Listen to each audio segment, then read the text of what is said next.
Hey guys, welcome to my day 185 blog में आपका स्वागत है। तो आज हम बात करेंगे rich mindset versus poor mindset. Rich mindset में क्या है, पुअर माइंडसेट में क्या है, इसके ऊपर बात करेंगे। तो जो चैनल पर नए चैनल को लाइक कर दीजिएगा, सब्सक्राइब कर दीजिएगा। चलिए बिना देरी किए वीडियो शुरू करते हैं। तो guys, rich mindset versus poor mindset में क्या है, ये बहुत बड़ा डिफरेंस है हमारी सोसाइटी का। अभी के टाइम पे जो सोसाइटी का है वो एक बहुत बड़ा डिफरेंस है, क्योंकि रिच माइंडसेट क्या होगा और पुअर माइंडसेट क्या होगा। क्योंकि आपने देखा होगा कि कोई भी व्यक्ति बड़ा सिर्फ अपने कर्मों की वजह से नहीं बनता है, उसमें सोच और साहस दोनों होना चाहिए। और पुअर माइंडसेट का व्यक्ति हमेशा गरीब क्यों रह जाता है, इसके ऊपर चर्चा करेंगे। तो बहुत ही इंपॉर्टेंट वीडियो होने वाला है, वीडियो को पूरा देखिएगा, ठीक है। तो गाइस देखिए, एक रिच माइंडसेट आदमी हमेशा क्या सोचता है कि मैं अपना एसेट को कैसे बढ़ाऊँ, मैं अपना लेवल को कैसे अप करूँ, मेरे पास जो पैसा उसको मैं कैसे डबल करूँ। वहीं पुअर माइंडसेट ये सोचता है कि मेरे पास पैसा आया नहीं कि मैं ईएमआई के जंगल में फंस जाता हूँ, मैं सिर्फ दिखावा का ज़िंदगी जीना चाहता हूँ, जो अभी के टाइम पे मिडिल क्लास लोग कर रहे हैं। क्योंकि मिडिल क्लास के पास जब पैसा आता है तो वो खाने पीने में खर्च कर देता है, शॉपिंग में खर्च कर देता है और दिखावे का ज़िंदगी जीता है, ईएमआई पे डिपेंड हो जाता है कि भाई मेरे पास इतना खर्चा है, मैं ये शो ऑफ कर रहा हूँ। भले उसके जेब में 10,000 रुपया हो, 20,000 का हो, लोन लेके बैठा हुआ हो, ठीक है। अमीर माइंडसेट क्या करता है, अगर उसके पास 10,000 रुपया है तो वो 10,000 रुपये ऐसे जगह में लगाता है जहाँ से उसका एसेट आए, जहाँ से वो डबल हो जाए पैसा। डबल होने का सोचता है और चलता ऐसा है, दिखावा ऐसा करता है कि उसके पास बिल्कुल पैसा ना हो। जैसे मरवाड़ी लोग करते हैं, हमेशा बोलते हैं ना, नहीं भाई मेरे पास तो पैसा है, लेकिन उनके पास करोड़ों का दौलत होता है, धन होता है। वैसा रिच माइंडसेट व्यक्ति करता है। तो रिच माइंडसेट पुअर माइंडसेट में यही डिफरेंस है कि पुअर माइंडसेट वाला व्यक्ति हमेशा थोड़ा सा पैसा आया और दिखावा का ज़िंदगी जिएगा, लेकिन रिच माइंडसेट वाला बिल्कुल दिखावा का ज़िंदगी नहीं जीता है और वो अपना पैसा को एसेट में डालता है जहाँ से उसको डबल पैसा है, और वो खुद के घर को भी रेंट पे दे देता है। सबसे बड़ा तो पावर यही है रिच माइंडसेट वाले का। लेकिन पुअर माइंडसेट का क्या है, थोड़ा सा पैसा है तो वो ईएमआई पे घर ले लेगा, बड़ा सा बंगला लेगा, और जब जॉब चलेगा ही तो वही ईएमआई नहीं भर पाया, पैसा भी गया, घर भी गया, दोनों गया। तो ये पुअर माइंडसेट का दिमाग है। हमारा सोसाइटी क्या एक्सेप्ट नहीं करता है अभी भी, जितना ज़्यादा है उतना ही पैर का, मतलब रिस्क बिल्कुल नहीं लेना है। जब रिक्स ही नहीं लोगे तो अमीर कहाँ से बनोगे। पुअर माइंडसेट रहेगा ही आपके पास। और वही अमीर आदमी क्या करता है, रिक्स लेता है, अपने पैसे के ऊपर रिक्स लेता है।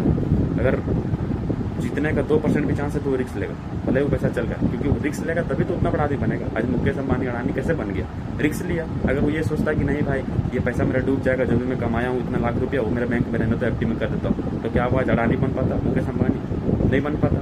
उसने रिक्स लिया कहीं ना कहीं, तब नहीं यहाँ तक पहुँचा। तो risk is the most important thing जो हमको रिच बनाता है। अगर लाइफ में आपके पास रिस्क लेने का ताकत है तभी आप रिच बन सकते हो। इसको दिमाग में बैठाओ और सोच पड़ा है तभी।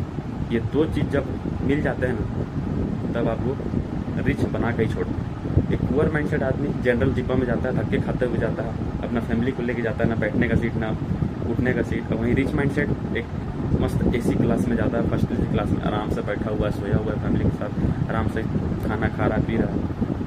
तो जब जनरल डिब्बा में सफ़र करो तब आपको पता चलेगा कि रिच होना कितना ज़रूरी है, पैसा का कितना ज़रूरी है हमारे लाइफ में। दो पहलू होते हैं एक सिक्के के। एक पुअर वाले लोग जनरल डिब्बा में एक ही ट्रेन, और एक रिच वाले लोग आराम से बैठे हैं चादर ओढ़ के एसी में। तो किसके वजह से बैठे, पैसा। पैसा नहीं रहेगा तो कोई पूछेगा नहीं आपको। सबसे बड़ा खेल तो पैसे का है हमारे देश में ना। रिच कैसे बना जाता है, पैसे से बना सकता है। तो ये मत सोचिए कि मेरे पास पैसा है तो भी मैं रिच बन पाऊँगा। आपके पास दिमाग रिच वाला है तो आप रिस्क लेकर आप बड़ा भी बन सकते हैं, ठीक है। पैसा का इसमें कोई खेल नहीं है, दिमाग बस चाहिए बस।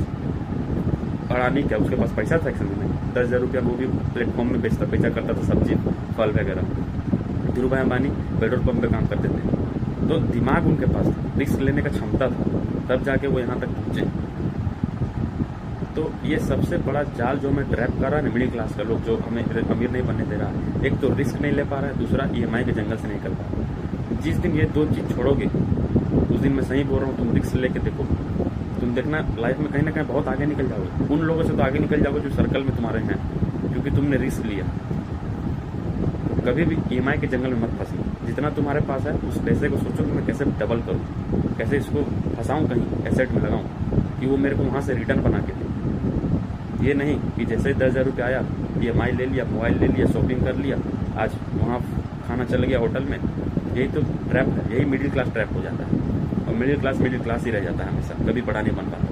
लेकिन वहीं अगर रिच बनने का अगर ताकत है किसी के अंदर, जो बड़ा माइंडसेट रखता है, वो छोटे से अमाउंट से भी बड़ा बन सकता है। तो फैसला आपको करना है, आपको पुअर माइंडसेट वाला दिमाग चाहिए या रिच माइंडसेट वाला दिमाग चाहिए। लाइफ में अगर रिस्क नहीं ले पाओगे तो फिर कुछ नहीं होगा। रिस्क ही सब कुछ है, ठीक है। तो हमें क्या सिखाया गया है कि तुम्हारा जितना चादर हो उतने पैर फैलाओ, ये सिखाया गया शुरू से। इसीलिए मिडिल क्लास आदमी कभी आगे बढ़ ही नहीं पाता। भाई जितना चादर है उतना पैर फैलाओगे तो तुम उतने ही चादर में रह जाओगे।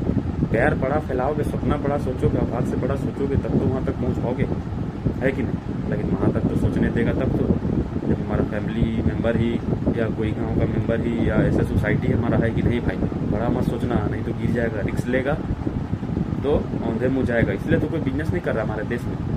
विदेश में देखिए, यूएस में कोई जॉब नहीं करता है, मारवाड़ी लोग देखिए कोई जॉब नहीं करता है, भले ही पान का दुकान खोलेगा, ठेला के ऊपर ठेले बिजनेस करेगा। हमारे क्या है, नहीं भाई जॉब करना, खाली सरकारी जॉब लग गया तो मतलब भगवान से भेंटो। डिफरेंस देखिए, डिफरेंस ये आपको पता नहीं है। अभी तक भी हमारे जो देश के लोगों का ना ये थिंकिंग पावर स्ट्रांग नहीं हो, वो सिर्फ जॉब के पीछे भाग रहे हैं। कैसे रिच बनोगे? रिच बनने के लिए तो रिस्क लेना पड़ेगा। क्या जॉब से रिच बन जाओगे? 50,000 का 1 लाख का सैलरी दे देगा, रिच बन जाओगे? नौकर बने रहोगे, उतना ही पैसे में उसके लिए काम करोगे, उससे भी कभी आगे बढ़ पाओगे? नहीं बढ़ पाओगे, क्योंकि वो ड्रग्स की तरफ तुम्हें पैसा दे रहा है, खा रहे हो तुम ड्रग्स उसको, तब तक पाल रहा तुमको। भाई रिस्क लेना है तो कहीं ना कहीं पहुंचने के लिए रिस्क तो कुछ तो उठाना ही पड़ेगा आदमी को। लाइफ में अगर रिस्क नहीं लेगो तो बड़ा आदमी नहीं बन पाओगे। या तो गिरोगे या तो उड़ोगे, गिरोगे तो कुछ सीखने को मिलेगा, उड़ गए तो भाई धमाल मचा दो, और क्या। तो सीखने वाला सीख गया होगा वीडियो से, मैं आप सोच सकता हूँ। अगर वीडियो अच्छा लगा हो तो कमेंट करके बताएगा वीडियो कैसा लगा, और चैनल पर लाइक सब्सक्राइब नहीं किया चैनल को लाइक सब्सक्राइब कर दीजिएगा। इसी तरह नया वीडियो आता रहेगा। चलिए मिलते हैं नेक्स्ट ब्लॉग में, तब मिलते हैं, गुड बाय।